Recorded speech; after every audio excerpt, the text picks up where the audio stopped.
तो अब आप देखिए ये युद्ध कितना खतरनाक होता जा रहा है। उधर रूस और चीन ने इजराइल की निंदा कर दी है और इधर अब ये एक नौसैनिक जहाज ब्रिटेन की तरफ से आ गया। लेकिन एक डूम्स डे, सुमित इसे समझाइए हमें और हमारे दर्शकों को बताइए कि आखिर होता क्या है। देखिए, डूम्सडे एक वो चलता फिरता पेंटागन है जिसका इस्तेमाल अमेरिका तब करता है जब उसके लिए इमरजेंसी सिचुएशंस पैदा हो जाती है। और इसकी काबिलियत हम लगातार ग्राफिक्स की मदद से अपने दर्शकों को बताते हैं। ये E4B है, लेकिन कंप्लीट अगर इसे माने डूम्सडे पूरा पेंटागन है। यानी अगर अमेरिका को कभी भी ऐसा लगा कि अगर वो अटैक करने ईरान पे जा रहा है और उसको ये पॉसिबिलिटी नजर आई कि उस पर भी अटैक हो सकता है ईरान के खासतौर पर पेंटागन पे या फिर उसकी राजधानी पर, तो फिर यहीं से कमांड एंड कंट्रोल किया जाता है। और इसकी सबसे खास बात ये एडवांस टेक्नोलॉजी से लैस होता है। कई मंजिला इसके अंदर चीजें होती हैं। इसमें ना सिर्फ कमांड कंट्रोल सेंटर, इसमें आप कह सकते हैं कि एक पूरा का पूरा कॉन्फ्रेंस रूम, यहां तक कि इसमें करीबन 112 से 120 लोगों की कैपेसिटी होती है। हम आम भाषा में हम लोग वॉर रूम कहते हैं, उसी तरह का वॉर। बिल्कुल, ये बड़ा चलता फिरता वॉर रूम है जिसकी अनडिस्क्लोज लोकेशन होती है।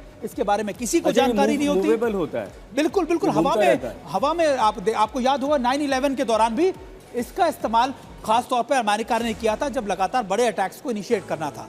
तो ठीक है, डूम्सडे पर सुमित ने बहुत अच्छी तरह से हमें यहाँ पर समझाया है। हम आपको विस्तार से बताते हैं कि आखिर डूम्सडे का काम क्या होता है, किस तरह से ये काम करता है और कितना इफेक्टिव होता है, किस तरह से किसी भी खतरे से ये निपट सकता है और अपने दुश्मन को घेरने के लिए, टारगेट करने के लिए और उस पर हमला करने के लिए पूरी रणनीति यहाँ से बन जाती।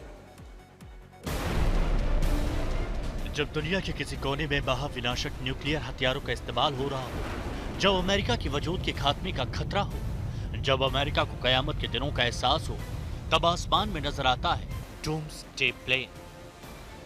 24 साल पहले जब अमेरिका के वजूद को इस्लामिक आतंक ने चुनौती दी थी, तब आखिरी बार इस कयामत के दिन वाले विमान में नजर आया था अमेरिका का कोई राष्ट्रपति। और एक बार फिर अमेरिकी राष्ट्रपति डोनाल्ड ट्रंप ने वॉशिंगटन DC में मंगा लिया है वही डूम्सडे प्लेन। जब इजराइल और ईरान में भयानक जंग छिड़ी है, दोनों मुल्क एक दूसरे पर खतरनाक से खतरनाक मिसाइलों से प्रहार कर रहे हैं। जब इजराइल की ओर से ईरान के परमाणु ठिकाने ध्वस्त किए जा रहे हैं, ऐसे में डोनाल्ड ट्रंप ने अपने लिए आखिर क्यों मंगाया है डूम्सडे प्लेन?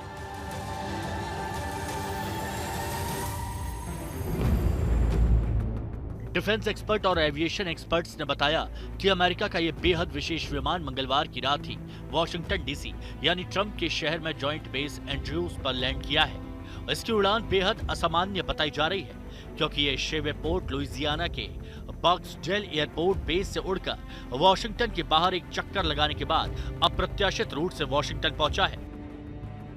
अमेरिकी एयरफोर्स के इस विशेष विमान के वॉशिंगटन में पहुंचने के बाद से दुनिया भर के विशेषज्ञों के मन में सवाल खड़े हो रहे हैं कि क्या ईरानी न्यूक्लियर प्लांट है अमेरिका का टारगेट? क्या ट्रंप फैसला कर चुके, अब फाइनल ऑर्डर बाकी है? क्या अब ईरान अड़ा तो जंग में अमेरिका आगे बढ़ा? क्या ईरान का तबाही प्लान व्हाइट हाउस में लॉक? क्योंकि आम हालात में अमेरिका का प्रेसिडेंट कभी भी डूम्सडे प्लेन ना तो मंगाता है और ना उसमें सवारी करता है। बेहद असामान्य हालात में ही इस विमान का इस्तेमाल अमेरिकी राष्ट्रपति करते हैं। क्या है डूम्सडे प्लेन? नाम का विमान मगर बीच आसमान में फौलादी किला है डूम्सडे प्लेन। इस पर ना तो किसी मिसाइल बम बारूद का वार हो सकता है, ना न्यूक्लियर धमाकों का असर होता है। यह है अमेरिकी एयरफोर्स का E4B नाइट वॉच एयरक्राफ्ट, जिसे डूम्सडे प्लेन कहा जाता है। डूम्सडे प्लेन अमेरिकी एयरफोर्स का नेशनल एयरबोर्न ऑपरेशन सेंटर यानी NAOC है। यह अमेरिकी सेना का ऐसा उड़ता हुआ कमांड पोस्ट है जहां अमेरिका के राष्ट्रपति और टॉप सैन्य ऑफिसर बेहद भयानक हालात में रहते हैं। खासकर न्यूक्लियर वॉर या मुल्क पर भयानक आपदा के समय इस विमान में सवार होकर अमेरिकी सेना का संचालन किया जाता है।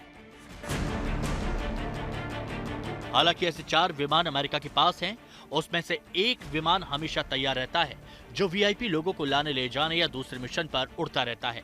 लेकिन इस बार वॉशिंगटन में इसकी क्यों लैंडिंग कराई गई ये साफ नहीं है। हालांकि इस बात से इनकार नहीं किया जा रहा कि इस तरह के विमान की कई बार ट्रेनिंग फ्लाइट्स भी होती हैं जिसमें प्रत्याशित रूट्स पर फ्लाइट की ड्रिल की जाती है। लेकिन जब जंग चल रही हो तो ऐसी ड्रिल से डर पैदा होता है क्योंकि ट्रंप ने खुद कहा है कि वो क्या कहेंगे और क्या करेंगे इसका अंदाजा लगाना मुश्किल है। कभी वो कहते हैं कोई नहीं जानता मैं क्या करने वाला हूं, कभी वो कहते हैं मैं चंद सेकंड में फैसला कर सकता हूं, कभी वो कहते हैं ईरान ने बहुत देर कर दी, और कभी वो कहते हैं दरवाजे अभी बंद नहीं हुए। लेकिन एक तरफ बातचीत की उम्मीद, दूसरी तरफ ईरान के न्यूक्लियर साइट्स पर हमला और तीसरी तरफ डूम्सडे प्लेन की तैयारी जाहिर करती है कि अमेरिका इस जंग को बातचीत पर खत्म करना नहीं बल्कि महाविनाश के साथ खत्म करने के लिए कमर कस चुका है। ब्यूरो रिपोर्ट आज तक। इस युद्ध में पूरा दारोमदार अमेरिका पर है। अमेरिका अगर सीधे युद्ध में कूदता है तो इजराइल का पल्ला खुद ब खुद भारी हो जाएगा। लेकिन ट्रंप पूरी दुनिया को गोल गोल घुमा रहे हैं। ट्रंप कभी कुछ कहते हैं, कभी कुछ कहते हैं, कभी हाँ करते हैं, कभी ना कहते हैं, और दुनिया की उलझन को बढ़ा देते हैं, दुनिया को वो परेशान करते हैं।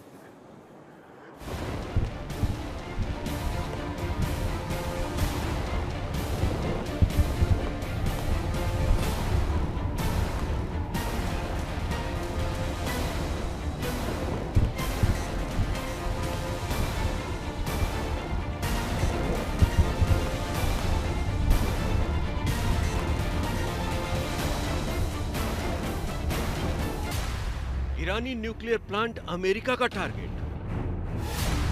ट्रंप फैसला कर चुके, फाइनल ऑर्डर अभी बाकी है। अब ईरान अड़ा, जंग में अमेरिका आगे बढ़ा।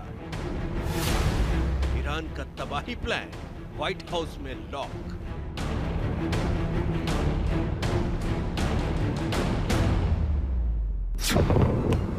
हमलों की बौछार थम नहीं रही। इजराइल ने अब हमलों का रुख सीधे ईरान के न्यूक्लियर प्लांट की तरफ मोड़ दिया है। बीती रात इजराइल ने 60 फाइटर जेट से ईरानी के एटमी सेंटर और उसके सैन्य ठिकानों पर बम बारूद की बारिश कर दी। लेकिन पूरी दुनिया की निगाहें डोनाल्ड ट्रंप पर टिकी हैं कि वो क्या फैसला करते हैं। क्या अमेरिका इस जंग में कूदने जा रहा है? शायद ट्रंप उधेड़-बुन में है कि किस रास्ते जाएं ये तय नहीं कर पा रहे हैं। एक तरफ इजराइल का दबाव है तो दूसरी तरफ लंबी लड़ाई में फंसने का खतरा है। जंग में कूदने का ट्रंप कार्ड वो फिलहाल खेलना नहीं चाह रहे। व्हाइट हाउस में मीडिया उन्हें जंग के सवाल पर कुरेदती रही, लेकिन उन्होंने पत्ते नहीं खोले। सवाल है कि ट्रंप के दिमाग में चल क्या रहा है। दुनिया की दिलचस्पी ये जानने में है कि ट्रंप आखिर क्या सोच रहे हैं, और ट्रंप हैं कि गुत्थे सुलझाने के बजाय और उलझा दे रहे हैं। यहाँ पर हमें रुकना है एक बहुत छोटे से ब्रेक के लिए, लेकिन दो सवाल समेत मेरे मन में आ रहे हैं। मैं एक अभी पूछ लेता हूँ, एक ब्रेक के बाद पूछ लूँगा। अमेरिका कूदेगा, हमला करेगा ईरान पर? देखिए, जैसे संकेत मिल रहे हैं निश्चित तौर पर सईद ऐसा लगता है कि अमेरिका बिल्कुल कूदने की तैयारी में है, और अमेरिका के साथ साथ ब्रिटेन और बाकी यूरोप के ऐसे मुल्क हैं जो इजराइल के सपोर्ट में आने को बिल्कुल तैयार तो हैं। फिर रूस और चीन शायद हो सकता है कि वो ना कूदे, लेकिन सपोर्ट जरूर ईरान को करने वाले, ऐसा प्रोमिनेंटली दिख रहा है। तरह का होता है? देखिए, सपोर्ट सैन्य मदद होगा, या यूक्रेन के लिए यूक्रेन के युद्ध के दौरान रूस को किया गया था ईरान की तरफ से और नॉर्थ कोरिया की तरफ से। इसका मतलब सुमित की बातों का यही हुआ कि कहीं वर्ल्ड वॉर शुरू ना हो जाए।